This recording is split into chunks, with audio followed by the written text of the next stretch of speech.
שלום לכולם, ברוכים הבאים לרוח החליל. היום אנחנו בשיעור מספר 5 בסדרה של הנגינה בחליל אינדיאני, והנושא שלנו היום יהיה משהו שעוד לא כל כך התעסקנו בו, וזה נגינה מדיטטיבית בחליל האינדיאני. המשמעות של נגינה מדיטטיבית זה בעצם נגינה שבדרך כלל בן אדם יעשה עם עצמו, באופן אידיאלי באיזושהי פינה רגועה בטבע, בצל של איזה עץ, בתנאים שהם מרגיעים ושקטים ונותנים מקום לדבר הזה. ובעצם מה ששונה הנגינה הזאת מנגינה מאולתרת רגילה, זה שהמטרה שלנו פה היא להיות מאוד מאוד מרוכזים בנגינה כאיזשהו אמצעי לשחרור, לחיבור, לכל מיני דברים.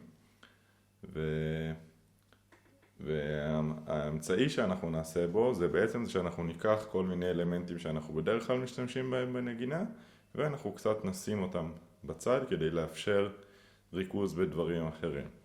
אז למשל מה שאנחנו ננסה להקפיד עליו זה שימוש בעיקר בסולם הפנטטוני המינורי, זאת אומרת בלי עצבועים צולבים, זאת אומרת לדילוג על חור לצורך העניין.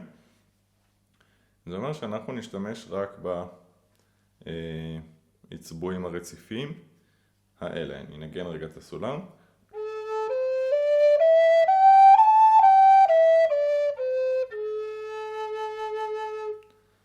ומה שזה ייתן לנו זה שכל מה שאנחנו ננגן הוא יישמע הרמוני, הוא יישמע זורם, הוא יישמע נעים, ולא יהיה לנו כל מיני אפשרויות לצרימה במנגינה, וזה יוריד מאיתנו איזשהו נטל מחשבתי, אפשר לקרוא לזה.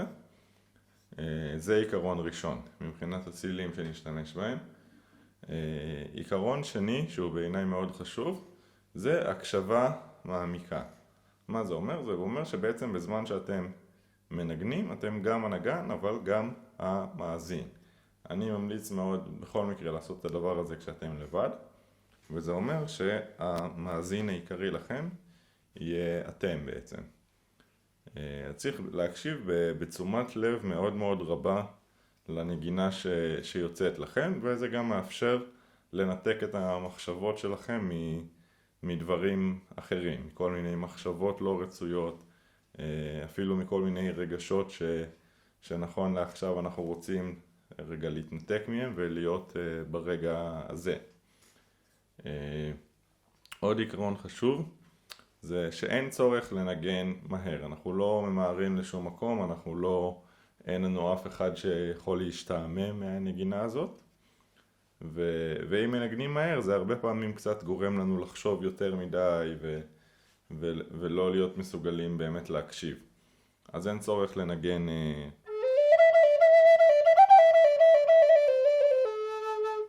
אלא יותר משהו בסגנון של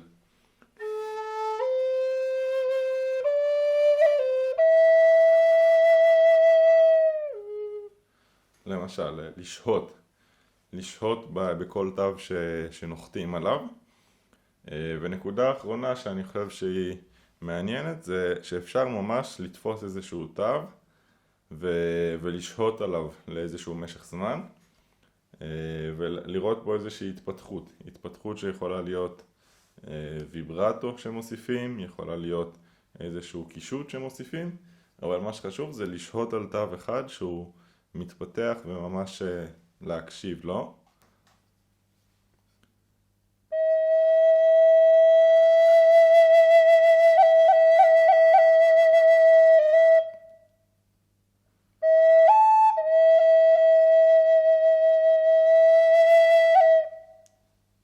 למשל, לדוגמה.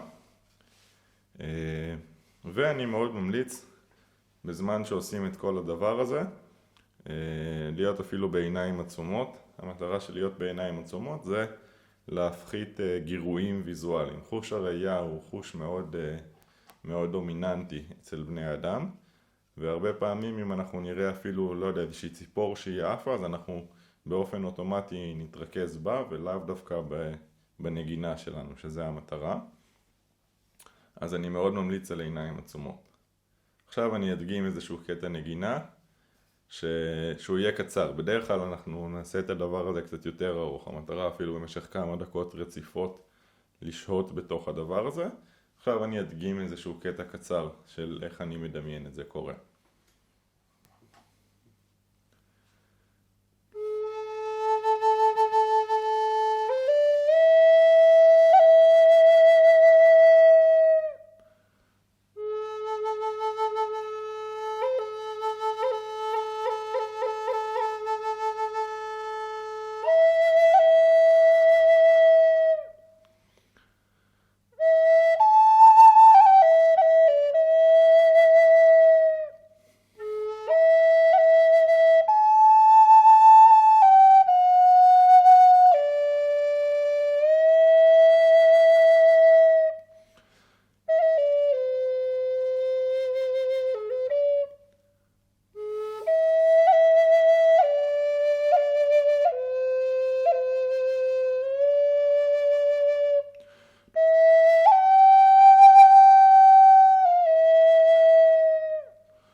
אז זהו להיום, אני מקווה שתיקחו לכם את החליל שלכם ותצאו לתרגל, תצאו לעשות איזושהי מדיטציה רגועה, ואני מאחל לכולנו ימים שקטים יותר ונעימים יותר.